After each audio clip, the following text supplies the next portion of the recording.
दीन हो गए हैं। सीता सचिव सहित दो भाई श्रृंगवेरपुर पहुंच जाई। उतरे राम देव सरि देखी, कीन दंडवत हर्ष विशेषी। सीता जी और मंत्री सहित दोनों भाई श्रृंगवेरपुर जा पहुंचे। वहां गंगा जी को देखकर श्री राम जी रथ से उतर पड़े और बड़े ही हर्ष के साथ उन्होंने उन्हें दंडवत किया। लखन सचिव सिय किए प्रेरणा, सबहि सहित सुख पाए रामा। गंग सकल मृदु मंगल मूला, सख सुख करनी हरनी सब मूला सूला। लक्ष्मण जी, सुमंत्र और सीता जी ने भी प्रणाम किया। सबके साथ श्री रामचंद्र जी ने सुख पाया। गंगा जी समस्त आनंद मंगलों को मूल है। वे सब सुखों की करने वाली और सब पीड़ाओं को हरने वाली हैं। कही कही कौटिक कथा प्रसंगा, राम बिलो कही गंग तरंगा। सचिवई अनुजई प्रिय ही सुनाही, विबुध नदी महिमा अधिकाई। क्या बोल रहे हैं इसमें? अनेक कथा प्रसंग कहते हुए श्री राम जी गंगा जी की तरंगों को देख रहे हैं। उन्होंने मंत्री को, छोटे भाई लक्ष्मण को और प्रिया सीता को देव नदी गंगा जी की बड़ी महिमा सुनाई है। राम जी ने मज्जनु कीन पंथ प्रम श्रम गयऊ, सुचि जल पियत मुदित मन भयऊ। सुमिरत जाहि मिटई श्रम भारू, ते श्रम यह लौकिक व्यवहारू।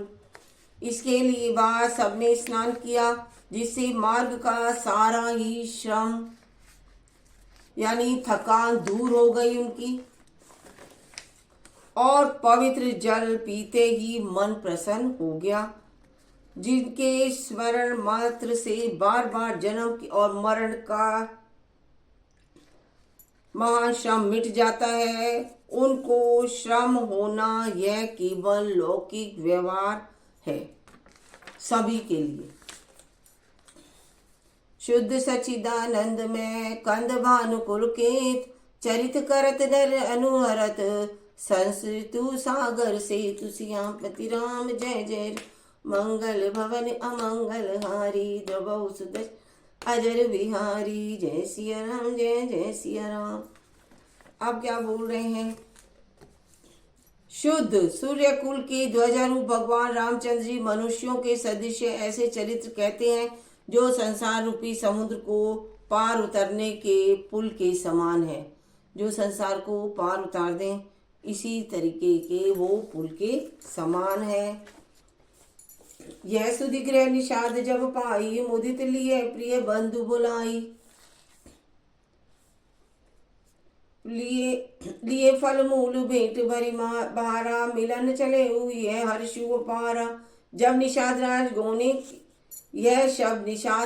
ने यह शब्द खबर पाई, तब आनंदित होकर उन्होंने प्रियजनों और भाई बंधुओं को बुला लिया और भेंट देने के लिए फल फूल कंद उन्होंने भारों में भर कर मिलने के लिए चले।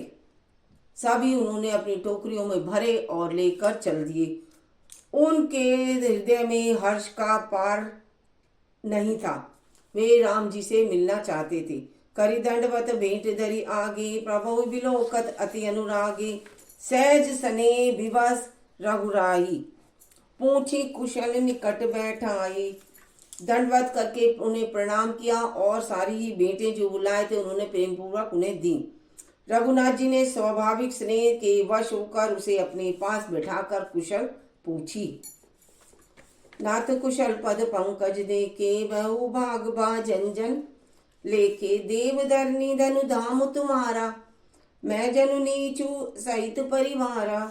निषाद राज ने उत्तर दिया, हे नाथ, आपके चरण कमल के दर्शन से ही कुशल है। आपके चरण बिंदों के दर्शन कर आज मैं भाग्यवान पुरुषों की गिनती में आ गया हूँ। हे देव, यह पृथ्वी धन और घर सब आपका है। मैं तो परिवार सहित आपका नीच सेवक हूँ। वो राम लक्ष्मण सीता तीनों के दर्शन करने के लिए अपने स्थान से आए। कृपा करई पुर धारिये, पाऊ थापिय जन सब लोग सिहाऊ। कहु सत्य सबु सखा सुजाना, मोहि दीने पितु आयसु आना। अब कृपा करके पूर्व में पधारिए, हमारे मतलब श्रृंगवेरपुर में पधारिए और इस दास की प्रतिष्ठा को बढ़ाइए, जिससे हम सभी लोग मेरे भाग्य की बड़ाई करें। श्री रामचंद्र जी ने कहा, हे सुजान सखा, तुमने जो कुछ कहा सब सत्य है, परंतु पिताजी ने मुझको और आज्ञा दी है, मतलब मेरे पिता ने मुझको और ही आज्ञा दी है। बरस चारि दस आसुवन, मुनिव्रत वेशु आहारु, ग्राम वासु नहीं उचित सुनी, गुहई वह दुख भारू। उन्होंने उनकी आज्ञा के अनुसार मैं 14 वर्ष तक मुनियों का व्रत और वेशभूषा में ही रहूंगा। मैं नगर में नहीं जा सकता, वन में ही गमन करूंगा, गांवों के भीतर मैं बिल्कुल नहीं जाऊंगा। यह सुनकर रघु को बड़ा ही दुख हुआ। राम लखन सिय रूप निहारी, कही सप्रेम ग्राम नर नारी। ते पितु मातु कहु सखी कैसे, जीने पटाए बन पालक ऐसे। श्री राम जी, लक्ष्मण जी और सीता जी के रूप को देखकर गांव के स्त्री पुरुष प्रेम के साथ चर्चा करते हैं। कोई कहता है, सखी कहीं तो वे माता पिता कैसे हैं जिन्होंने ऐसे बालकों को वन में भेज दिया। एक कई भल भूपति की ना, लोयन लाऊ हमई विधि दीना। तब निषादपति निषाद जी ने उन अनुमानात अरु से सिन सुपा मनोहर जाना। कोई एक कहते हैं, राजा ने अच्छा ही किया, इसी बहाने हमारे को ब्रह्मा ने दर्शन करा दिए, हमारे नेत्रों ने इनके दर्शन करे। तब निषाद राज जी ने हृदय में अनुमान किया तो अशोक के पेड़ को मनोहर समझा। उन्हें ठहरने के लिए अशोक का पेड़ का निदान दिया। ले रघुनाथ ठाऊ दिखाऊ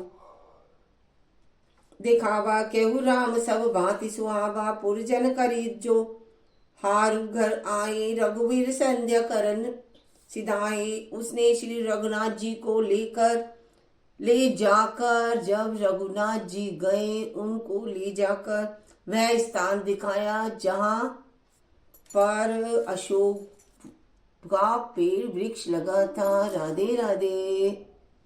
आप सभी को घर लौटी और श्री रामचंद्र जी की संध्या करने लगे। घुसवारी साथरी डसाई, कुश किसले में मृदुल सुहाई। सुचि फल मूल मधुर मृदुबान, जानी दोनों भरी भरी राखे सिपानी। गोनी कुश और कोमल पत्तों की कोमल सुंदर साथरी सजा कर बिछा दी, और पवित्र मीठे और कोमल देख देख कर दोनों पल भर के लिए फल मूल मतलब कंद मूल फल पानी सभी कुछ राम जी को रख दिया उन्होंने, और हाथ जोड़कर दोनों में भर भर कर रख दिए। सिय सुमंत्र भ्राता सहित कंद मूल फल खाई। शयन कीने रघुवंश मणि, पाए पलोटत भाई। सीता जी, सुमंत जी और भाई लक्ष्मण के सहित कंद फल मूल खाकर रघुकुल मणि बहुत ही प्रसन्नचित हुए।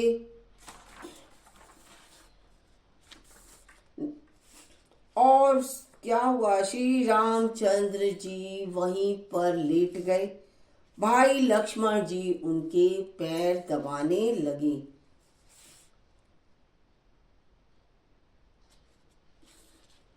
अब इसमें उठे लखनऊ प्रभु सोवत जानी, कई सची वही सोवन मृदुबानी। कछुक दूरी सजी बान सरासन, जागन लगे बैठी बिरासन। जागे कभी सोते हैं कभी जागते हैं। वो इसी तरीके से वहाँ अशोक वट के नीचे सो गए, लेट गए। प्रभु श्री राम जी को सोते देखकर लक्ष्मण जी उठे और कोमल वाणी से मंत्री सुमंत जी को उन्होंने सोने के लिए कहा और वहां से कुछ दूर पर धनुष बाण से सजकर वीरासन से बैठकर जागने लगे। यानी लक्ष्मण जी वहां बैठकर पहरा देने लगे। अब ये मैं इसे यहीं समाप्त करती हूँ। अगला आगे का पाठ मैं आपको कल सुनाऊंगी। ये भी और दुर्गा सप्तशती का पाठ भी मेरा शुरू हुआ है। नवरात्रे हैं इसीलिए मैं आपको कल सुनाऊंगी। अब इसमें 2 लाइनें हैं। ओम कर्पूर गौरम करुणावतारम संसार सारं भुजगेन्द्रहारं सदा वसन्तं हृदयारविन्दे भवं भवानी सहितं नमामि। बोलो श्री रामचंद्र भगवान की जय। आनंद की जय। आपको कैसा लगा आप मुझे कमेंट में जरूर बताएं।